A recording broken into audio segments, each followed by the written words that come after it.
L'impact a été violent. On a percuté le sol. Un vol régional s'écrase en Caroline du Nord. Qu'est-ce qui nous est arrivé? L'équipage s'en sort miraculeusement et témoigne. Le souci, c'était la météo. Du coup, ils ont fait face à un rideau de pluie. Mais pour les enquêteurs, le mauvais temps n'est pas le seul responsable. Ce n'est pas la pluie qui a conduit au crash. Voler à 15. Pousse. Attends, arrête. Il a bien dit pousse. Repasse-le. On l'a réécouté une dizaine de fois. Il a vraiment dit ça? Et qu'est-ce qu'il entendait par là?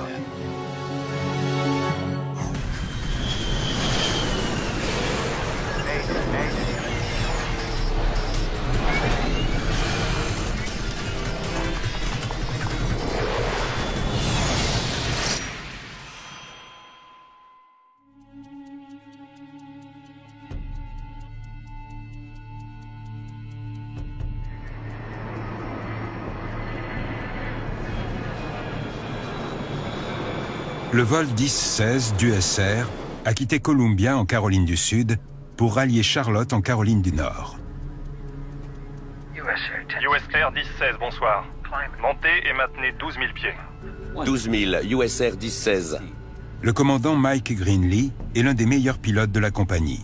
Vétéran et réserviste de l'armée de l'air, il continue de piloter des avions de chasse. Je crois qu'il était pilote de F4, puis de F-16. 12 000. 10 000. Phil Hayes, le copilote, est un pilote chevronné, passionné d'aviation depuis tout petit. J'ai fait un voyage en avion quand j'avais 14-15 ans. Et je suis devenu accro. Après ça, mon rêve, c'était de voler. Vous avez quel âge, Mike? 38 ans. Et vous? J'aurai 42 ans le 26 juillet. Ah, vraiment? Je vous en donnais 35. Vraiment? Eh oui. Je savais que vous alliez me plaire, vous. C'est la première fois que les deux hommes travaillent ensemble. Mike était quelqu'un de très affable et de très sympathique. On s'est tout de suite très bien entendu.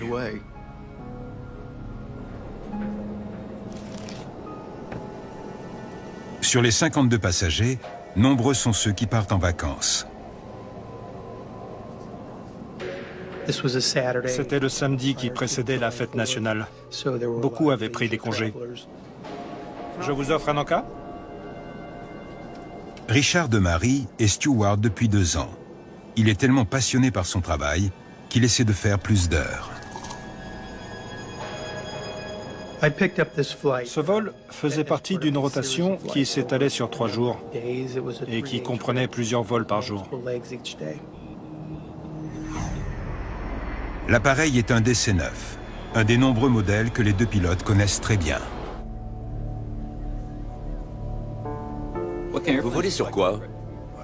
Des Learjet, des Cessna Citation, des Beechcraft King Air. Belle bête. Ouais, ils sont chouettes. À USR, les équipages étaient très professionnels. Et aussi sur du piston, des Navarro entre autres. Ah ouais? J'ai eu mon lot de Navarro, d'Aztec et de Seneca. On avait une grande confiance dans les personnes avec qui on était amené à travailler, que ce soit du point de vue des PNC ou de celui des pilotes. L'équipage en est à sa 4e étape de la journée. Parti ce matin de Pittsburgh, il a rejoint New York, puis Charlotte et Columbia. Là, il retourne à Charlotte.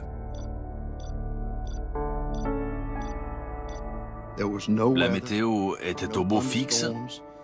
Il n'y avait pas d'orage. C'était une très belle journée d'été sans le moindre problème à l'horizon. Le DC-9 est à environ un quart d'heure de l'atterrissage. Mesdames et messieurs, nous sommes à 65 km de Charlotte. BNC, merci de préparer la cabine en vue de notre arrivée. Laissez-moi vous débarrasser. Entre Columbia et Charlotte, le vol s'était déroulé normalement. C'était un trajet court de 50 minutes, mais le temps passé dans les airs était moindre. À l'approche de l'aéroport, le ciel s'assombrit. Il pleut plus que je l'aurais pensé. On apercevait ce qu'on appelle dans le jargon une concentration nuageuse. Il y avait un peu de pluie, mais rien de très inquiétant. Ce n'était qu'une petite averse. Mike a allumé le radar. Elle est aux abords de l'aéroport. Le radar indique qu'il pleut droit devant. Charlotte, USR 1016. USR 1016, je vous écoute. On a une concentration nuageuse en plein sur la radiale, apparemment. À quelle distance, USR 1016? À 25 km? Le contrôleur explique au pilote qu'il va les éloigner de l'averse. Je vous ferai tourner dans 8 km environ, au nord. D'accord. Bonne idée. Le vol est maintenant à moins de 10 minutes de sa destination. USR 1016, Charlotte. Maintenez 4000, piste 18, droite. 4000 pour la droite. C'est 111 décimales 3 et 181. L'approche finale est lancée. La cabine est prête. Signal de ceinture de sécurité allumé. Hydraulique enclenchée. Calage altimétrique. 30-01. Réglé. Réglé. Comme prévu, l'aiguilleur éloigne l'avion de l'orage. USR 1016, virez 10 degrés droite, descendez et maintenez 2300. Guidage radar pour approche à vue sur la 18 droite. Le contrôleur nous a demandé de descendre à 2300 pieds. Il nous a dit qu'il nous ferait tourner à la balise d'approche pour une approche à vue. 10 droite. Descendons à 2300. USR 1016. C'était une confirmation supplémentaire que tout allait bien. La cabine avait été préparée et on avait tous rejoint notre siège en vue de l'atterrissage.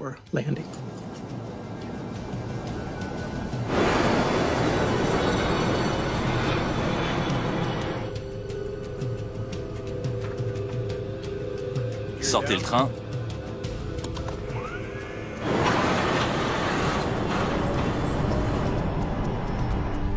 Volet à 40.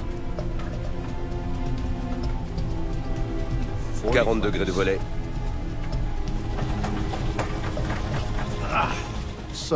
Et sans crier gare, des trompes d'eau sont tombées de nulle part. Ça ne s'est pas mis à tomber progressivement, non. Tout à coup, on s'est retrouvé sous un torrent d'eau. Je mets des essuie-glaces.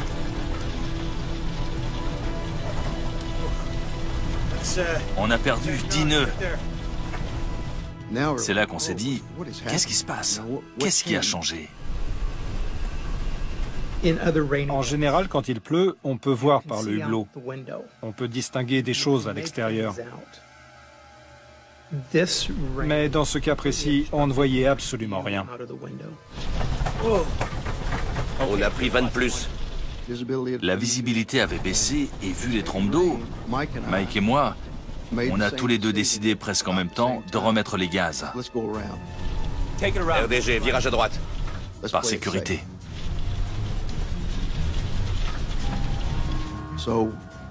J'ai poussé la manette des gaz, j'ai amorcé un virage à droite, et à ce moment-là, Mike a dit à la radio, USR 1016, on remet des gaz.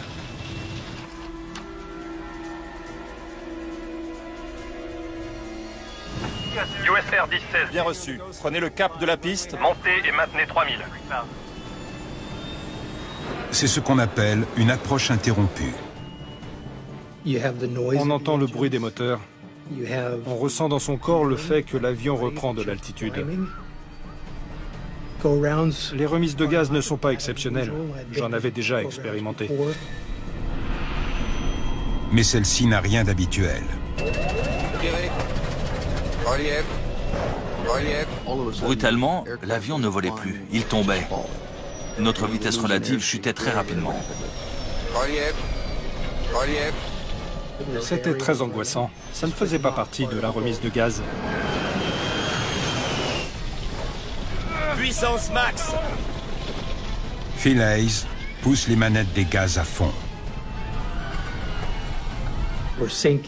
On était en train de plonger et je me préparais.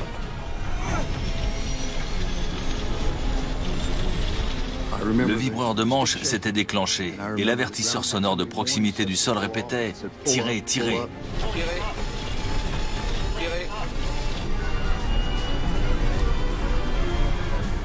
Et l'impact a été violent. On a percuté le sol.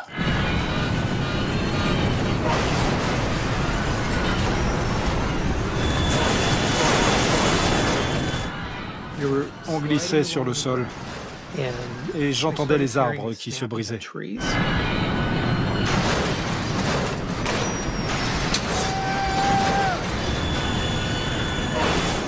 L'aile gauche a été arrachée.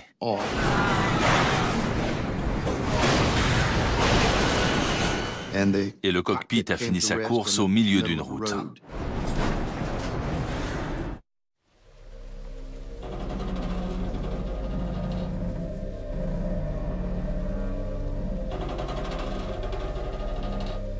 Le vol 10-16 d'USR, à destination de Charlotte en Caroline du Nord, s'est écrasé à 1 km à peine de l'aéroport. Le steward Richard de Marie ignore comment il a pu survivre. J'étais sous le coup d'un sentiment d'incrédulité et j'étais complètement désorienté.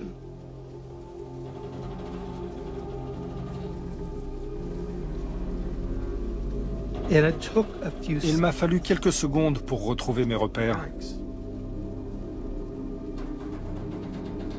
Et je peux vous dire que j'avais peur. J'avais peur à cause de la fumée et de la chaleur qui se dégageait de l'appareil. Et je me rappelle m'être dit, j'ai survécu à l'accident. Hors de question que je meure maintenant.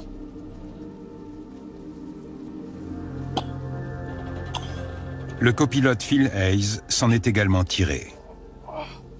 Je me souviens d'avoir regardé sur ma gauche.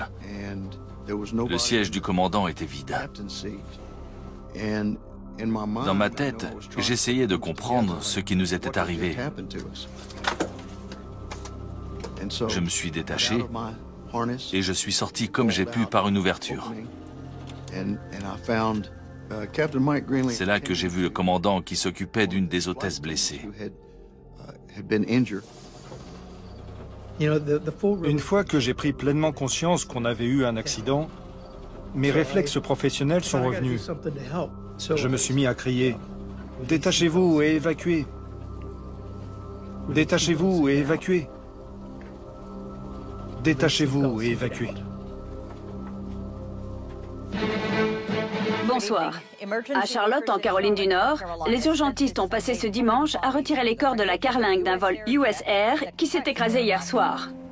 La catastrophe du vol 10-16 est le premier accident en Caroline du Nord impliquant une grande compagnie depuis 20 ans.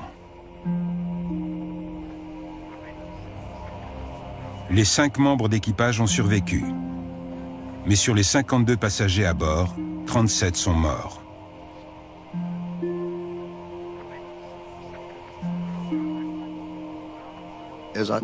Regarder les débris, c'était surréaliste. Comment cela a-t-il pu nous arriver alors même qu'il faisait si beau?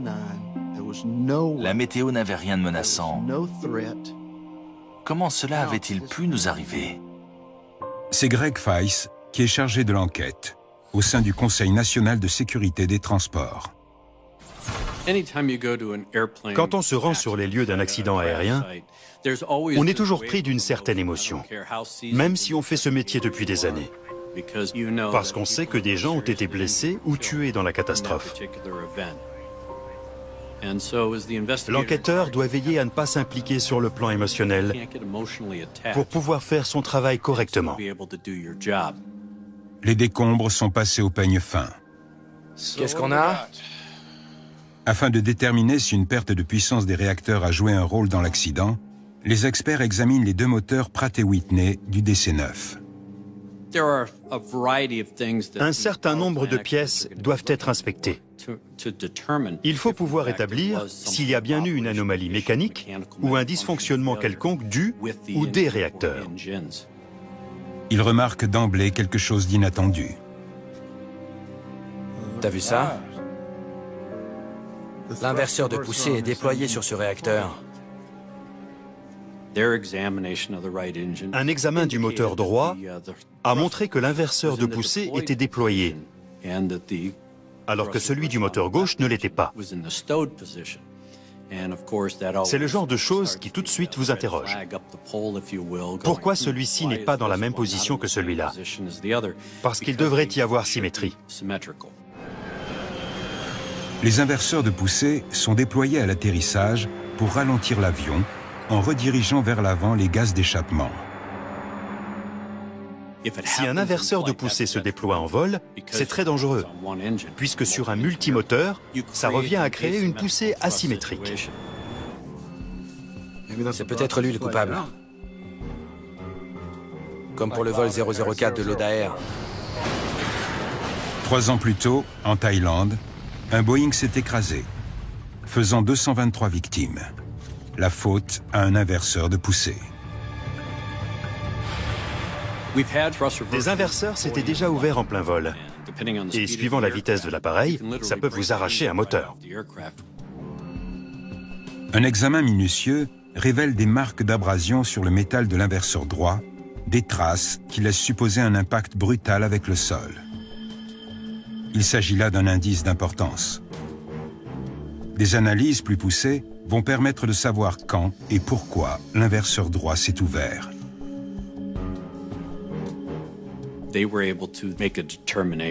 Il a pu être établi que l'inverseur de poussée du réacteur droit s'était déployé au moment de l'impact, et non en plein vol. On sait maintenant que l'inverseur n'est pas en cause. Éliminer une cause probable est en soi une avancée. Mais les enquêteurs sont encore loin de comprendre ce qui a fait tomber du ciel le vol 10-16 du SR. Continuez de fouiller les décombres. Il nous faut d'autres indices. Je veux parler à l'équipage. Les pilotes seront peut-être à même de les éclairer.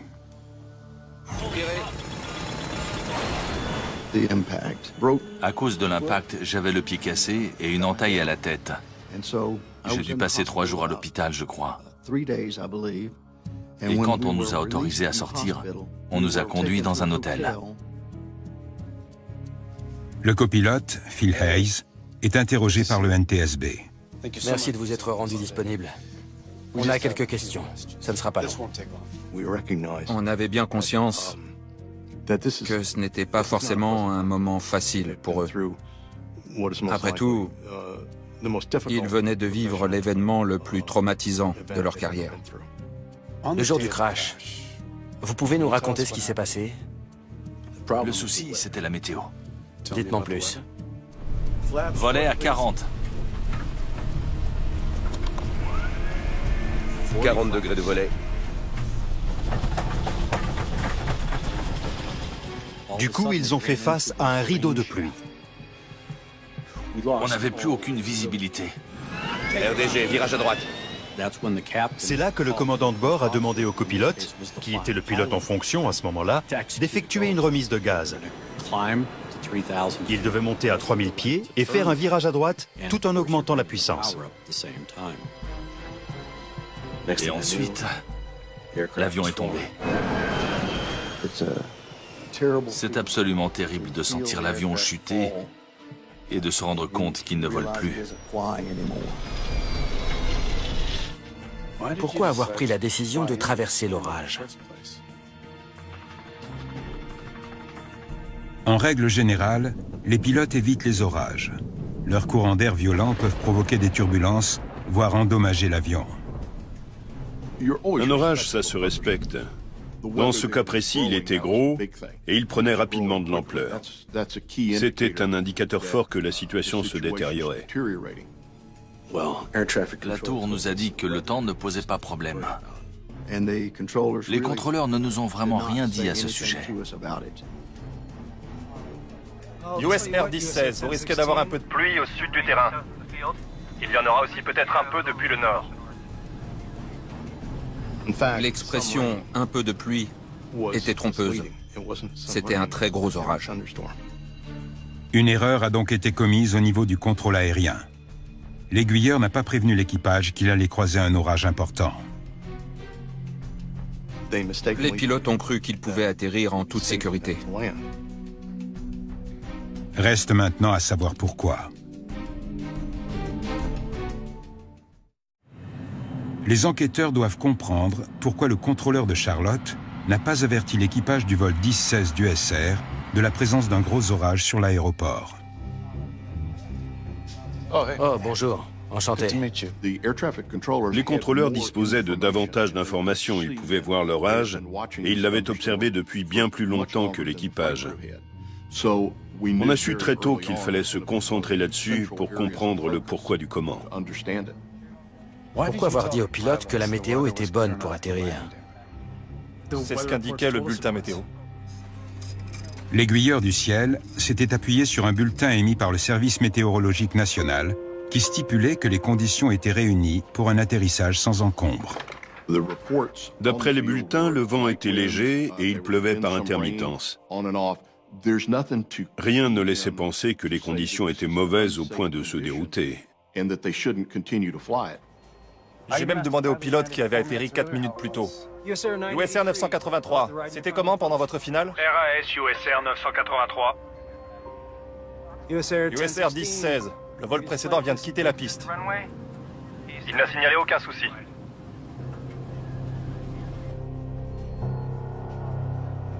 Il n'y avait aucun problème. C'est une donnée capitale. Toutes les informations que s'échangent les pilotes en temps réel, sur tel ou tel sujet, ont énormément de poids. Le bulletin météo de 18h36 était exact.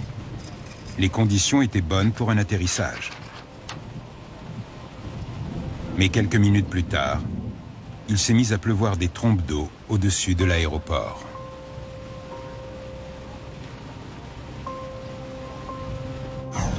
RDG, virage à droite. USR 10-16, on remet les gaz. USR 10-16, bien reçu. Prenez le cap de la piste, montez et maintenez 3000. Au même moment, l'aiguilleur accuse réception de l'approche interrompue. USR 10-16, je vois que vous tournez à droite. Je vous écoute, 10-16.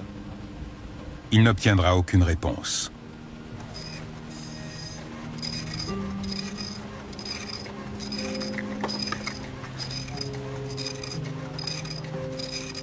Quand j'ai reçu le bulletin suivant, il était trop tard. Merci pour votre aide. Si j'ai d'autres questions, je peux vous appeler? Bien sûr. Merci.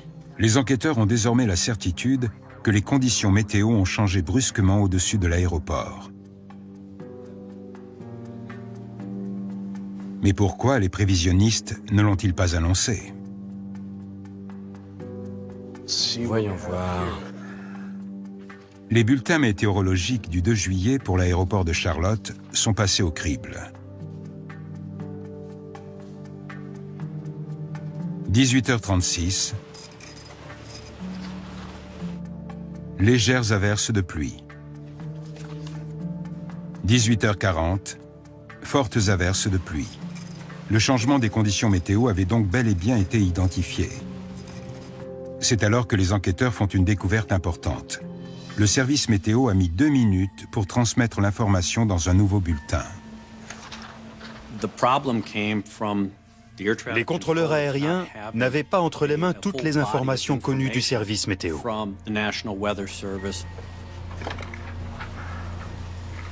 Volet à 40. Ce ne sont donc pas des informations en temps réel qu'ils ont transmises aux pilotes. 40 degrés de volet. Ils avaient un temps de retard dans la transmission d'informations cruciales qui aurait aidé l'équipage à prendre sa décision lors de sa progression en direction de l'aéroport. Les images radars mènent à une autre découverte. C'est dingue.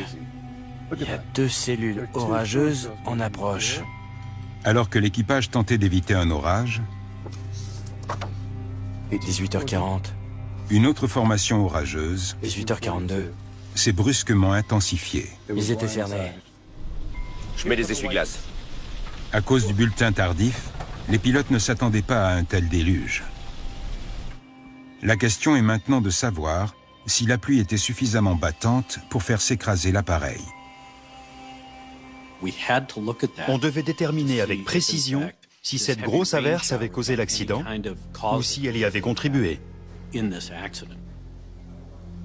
La NASA a étudié le phénomène.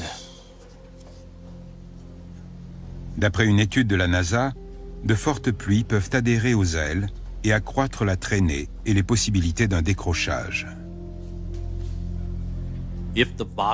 Si le volume d'eau qui frappe l'appareil est suffisant, le flux d'air sera perturbé, ce qui diminuera la portance des ailes. Pour que de la pluie conduise à un décrochage, des tests ont montré qu'il fallait qu'il tombe entre 75 et 100 cm de pluie par heure.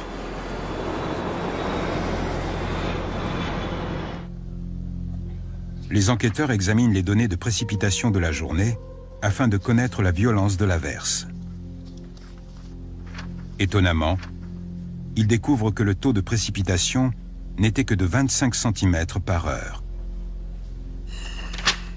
Ce n'est pas la pluie qui est coupable. On a pu établir que la grosse averse n'avait eu qu'un effet négligeable sur les performances de l'appareil. Ce n'est pas la pluie qui a conduit au crash. Si le vol 10-16 ne s'est pas abîmé à cause de la pluie, quelle est l'explication?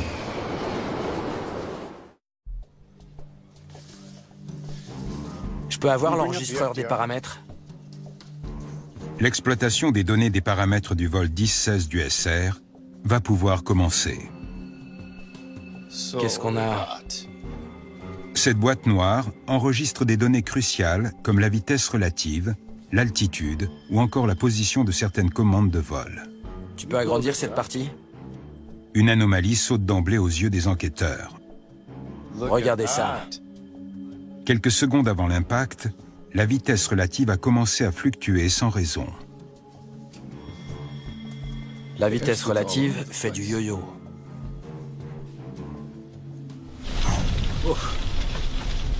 On a perdu 10 nœuds. Elle chute d'abord de 10 nœuds,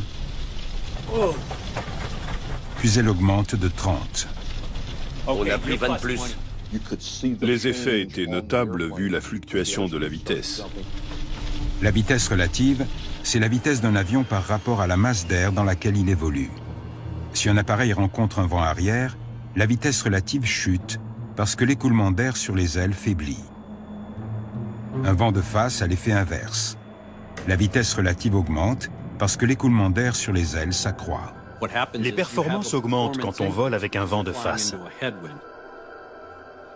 C'est peut-être le vent le coupable. Un vent violent peut-il être la cause du crash? Pour le savoir, les enquêteurs ont besoin de données anémométriques précises. Merci. À l'instar d'autres aéroports, Un ici, celui de Charlotte dispose d'un système particulier d'anémomètre. un ici, ici, ici, et ici. 6 en tout. Le système d'alerte aux cisaillements de vent comprend des anémomètres qui mesurent la vitesse et la direction du vent, disposés à plusieurs endroits autour et à proximité de l'aéroport. Ils permettent de comparer entre eux les vents qui soufflent à différents endroits. Vas-y, lance. Les données combinées des 6 anémomètres de l'aéroport de Charlotte devraient pouvoir indiquer la dangerosité des vents le jour de l'accident. Il y avait un vent léger qui était loin de représenter une menace. Les pointes enregistrées le 2 juillet n'étaient pas élevées. Attends une seconde. T'as vu ça? Ça souffle dans tous les sens. Mais les variations de vitesse et de direction étaient énormes. Incroyable. Moins de 2 minutes avant l'accident, 4 des 6 appareils de mesure signalent un cisaillement de vent. Ce phénomène correspond à un changement brutal de la vitesse et de la direction du vent et peut sérieusement perturber la vitesse relative d'un aéronef. La présence de cisaillements de vent à basse altitude est très dangereuse, dans la mesure où l'avion en phase d'atterrissage a une vitesse relative faible et se trouve près du sol, ce qui laisse peu de marge de manœuvre pour juguler le régime de l'appareil. Les enquêteurs sont à deux doigts de faire une avancée majeure. On va voir ce que la NASA nous dit de tout ça. Pour savoir si c'est bien un cisaillement de vent qui a fait décrocher le DC-9, des spécialistes vont devoir étudier les données en détail.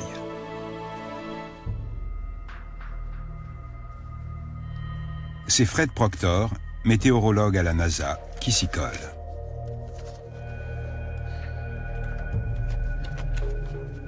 Le NTSB m'a demandé mon expertise sur la catastrophe, afin de savoir si oui ou non le cisaillement de vent avait joué un rôle. Bon, voyons ce que disent les données. J'ajoute la température, l'humidité.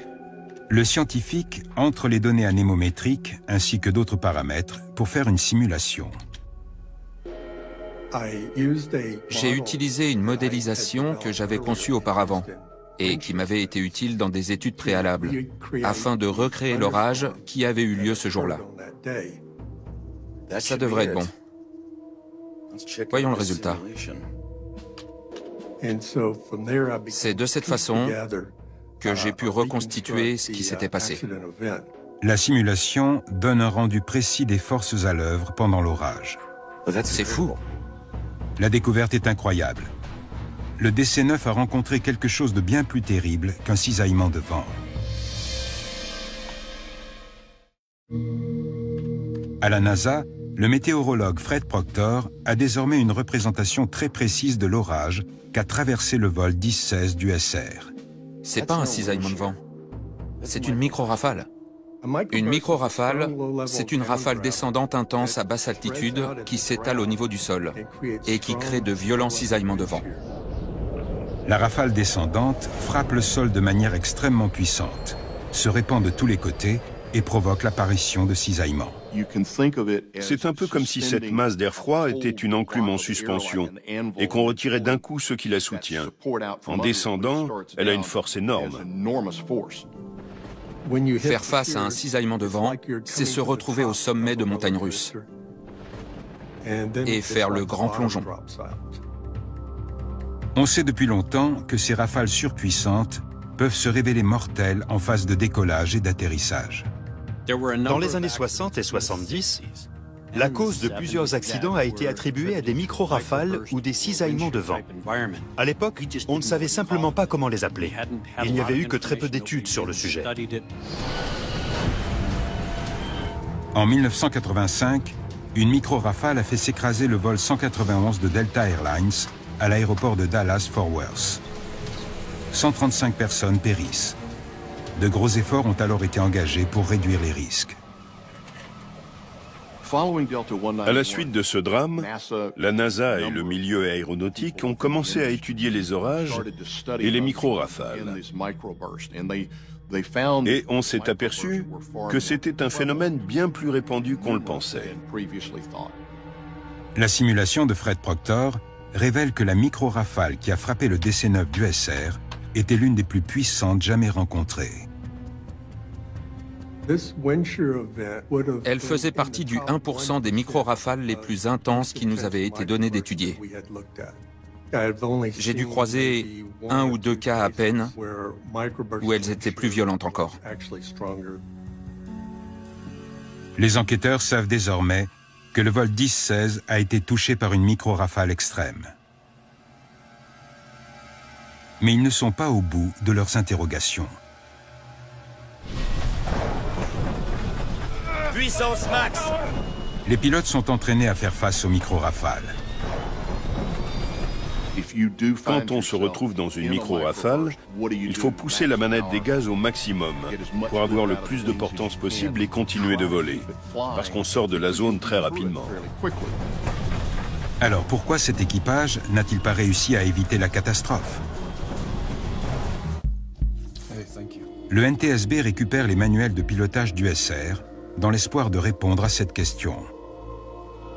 Ces pilotes se sont entraînés en simulateur. Ils ont été confrontés à tout un éventail de scénarios basés sur des incidents et des accidents antérieurs. Ils avaient été formés pour faire face à des micro-rafales. Ils s'étaient entraînés pour savoir comment en sortir en toute sécurité. USR forme ses équipages à faire deux choses en cas de micro-rafale. Pousser la manette des gaz au maximum et relever le nez de l'avion. Pour vous sortir d'une micro-rafale, vous devez faire plein gaz et cabrer. En tirant les meilleures performances de l'avion, vous y échapperez. Mais les pilotes avaient-ils conscience d'un risque de cisaillement de vent? Qu'est-ce qui se passait dans ce cockpit? Prêt? Vas-y, lance. Nous sommes à 65 km de Charlotte. Les enquêteurs placent tous leurs espoirs dans l'enregistreur des conversations. Il pleut plus que je l'aurais pensé. Elle est aux abords de l'aéroport. D'après l'enregistrement, les pilotes ont bien aperçu l'orage se former. Et ils étaient certains de pouvoir gérer la situation. Si on doit s'échapper, le mieux ce sera par la droite. Amen. Ça devrait aller. Risque de cisaillement. Bien reçu. Le commandant avait conscience du risque de cisaillement et s'était préparé en conséquence. Ils étaient prêts à abandonner l'atterrissage et à faire ce qu'on appelle une approche interrompue, si la météo se gâtait avant le toucher des roues.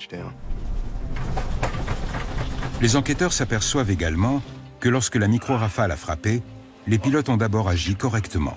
Plein gaz. Plein gaz. Ils ont entamé une approche interrompue. Ils ont accéléré, cabré et augmenté la puissance des moteurs. Bref, une remise de gaz tout à fait normale. Plein gaz. Mais la suite de la conversation est beaucoup plus déconcertante. Pousse. Pousse. Attends, arrête. Est-ce que... Il a bien dit pousse. Repasse-le. Quand on a entendu le commandant dire « pousse », on l'a réécouté une dizaine de fois pour remettre la phrase en contexte et savoir s'il avait vraiment dit ça et ce qu'il entendait par là. Volet à 15. Pousse. Pousse. En formation, ils ont appris à relever le nez et monter. Mais le commandant demande à son copilote de faire l'inverse.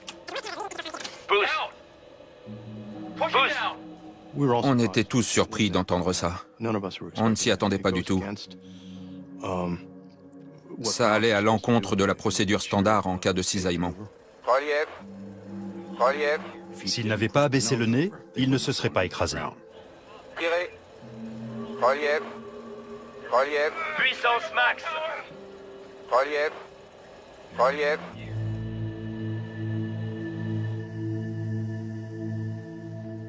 Qu'est-ce qu'il lui a pris?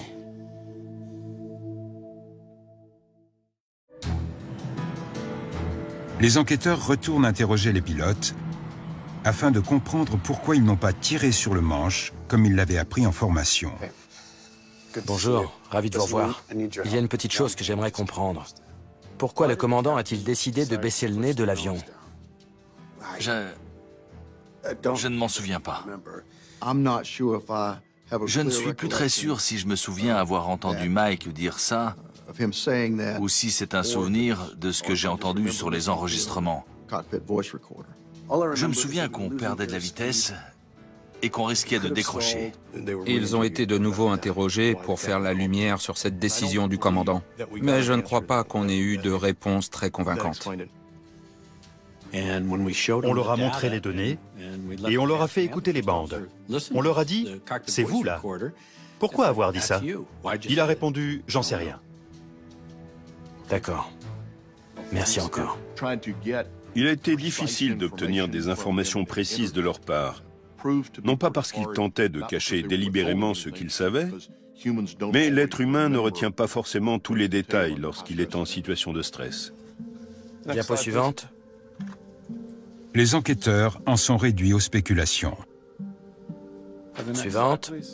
Le pilote aurait été en proie à un phénomène potentiellement mortel, la désorientation spatiale.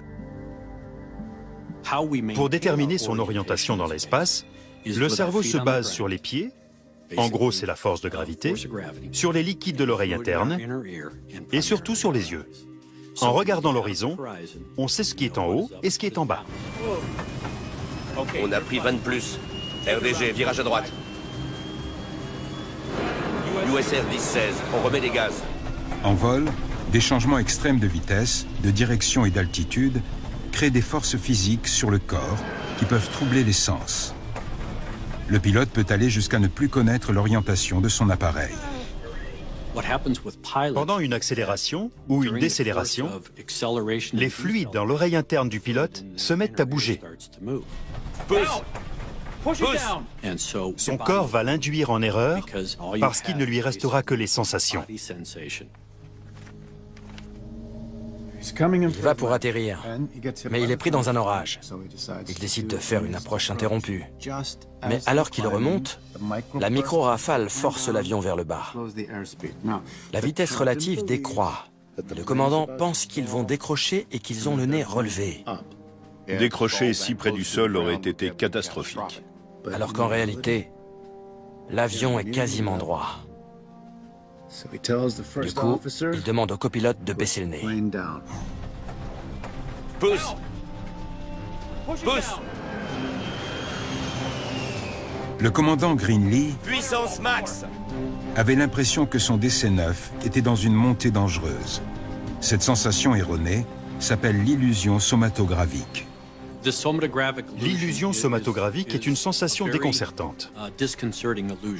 C'est votre corps qui vous joue des tours.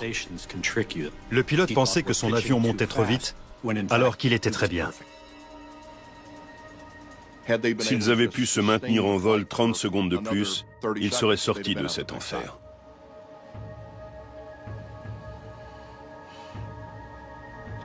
Dans son rapport final, le NTSB souligne l'importance d'actualisation rapide des bulletins météo en cas d'orage. Il en appelle également à la FAA pour que le plus haut niveau d'intensité des précipitations apparaisse bien sur les écrans radars des contrôleurs et que cette information soit communiquée aux équipages. Enfin, depuis la tragédie du vol 10-16 du SR, un radar plus sophistiqué, le Doppler, est devenu la norme dans la plupart des aéroports ainsi qu'à bord des appareils. Le Doppler donne l'intensité des vents, les vitesses verticales et horizontales. Ce sont des informations précieuses. Il peut prédire les cisaillements de vent. Résultat, on peut lancer des alertes beaucoup plus en amont, bien avant que l'avion n'arrive. Grâce à notre meilleure compréhension du cisaillement de vent et grâce au développement de nouveaux outils technologiques, il n'y a eu, aux États-Unis, aucun accident aérien imputable au cisaillement de vent depuis le drame de Charlotte. Mike Greenlee et Phil Hayes ont retrouvé leur place dans un cockpit. Ils sont passés chez American Airlines depuis la fusion de la compagnie avec US Airways en 2013. Quant à Richard Demary, la bravoure dont il a fait preuve après le crash lui a valu pas moins de 5 récompenses, dont le prix de l'héroïsme du ministère des Transports. Même si c'est moi qui ai été récompensé, ce prix est une reconnaissance de la profession tout entière. Le personnel de cabine joue un rôle d'extrême importance sur chacun des vols.